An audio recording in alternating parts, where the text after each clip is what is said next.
Editora Árbol de la Vida presenta Alimento Diario, serie Dios nos llama a su reino y gloria.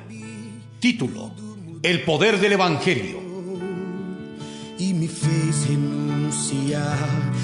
Título de la semana: Una visión panorámica. Minha mente não pode alcançar, com palavras não sei explicar, mas tornou-se irresistível o que vi. Miércoles: la repercusión de la conversión. Leer con oración. Porque ellos mismos cuentan de nosotros la manera en que nos recibisteis, y cómo os convertisteis de los ídolos a Dios, para servir al Dios vivo y verdadero, y esperar de los cielos a su Hijo, al cual resucitó de los muertos, a Jesús, quien nos libró de la ira venidera.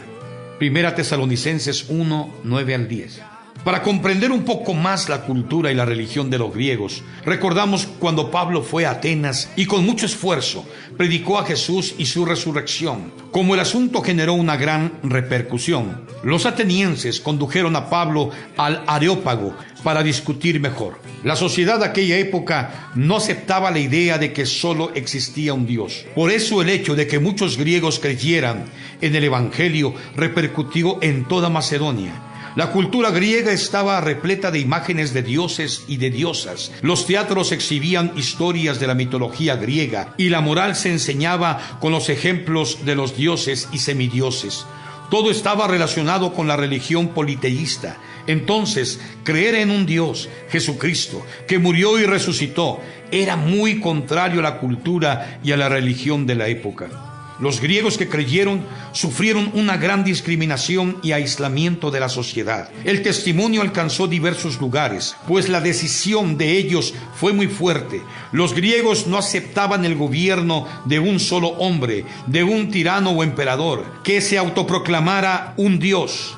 Es válido recordar que, así como el faraón de Egipto se consideraba un dios, lo mismo ocurría con los emperadores romanos. Eso produjo en los griegos una aversión al dominio de todo por un solo hombre. Asimismo, trasladando ese modelo al área religiosa, los griegos creían que poseer un único Dios y no dioses era un peligro. Satanás inculcó en la sociedad humana el concepto politeísta, transmitiendo la idea de que tener un solo Dios es peligroso porque sería una especie de tiranía.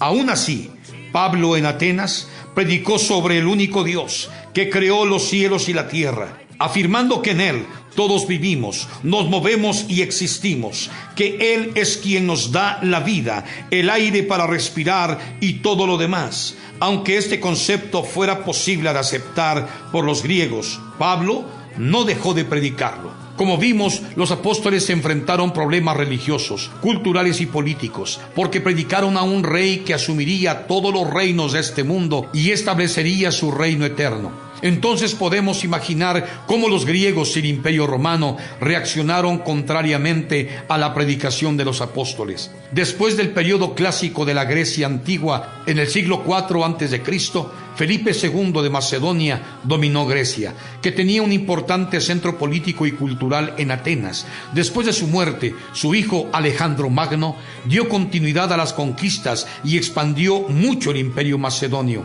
En aproximadamente 10 años, él conquistó toda la región, llegando hasta la India. Alejandro Magno había estudiado en Atenas, en una escuela que seguía la filosofía de Aristóteles. Por esa razón, propagó la cultura griega con su imperio macedonio, mezclándola con la cultura oriental de los países conquistados. Esa mezcla llegó a ser lo que hoy es llamado el helenismo, la cuna de la cultura occidental. Por medio de la expansión macedonia, la cultura y lengua griega se propagaron por todo lugar.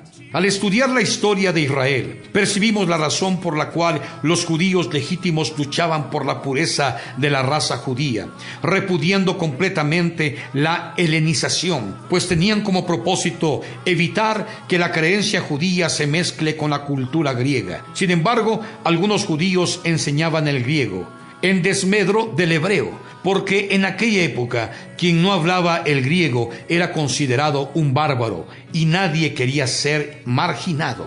Como todos procuraban aprender el griego, hubo una hegemonía de la lengua y de la cultura griega. Con todo ese contexto, podemos entender aún más el ambiente que rodeaba el periodo del surgimiento de la iglesia en Tesalónica.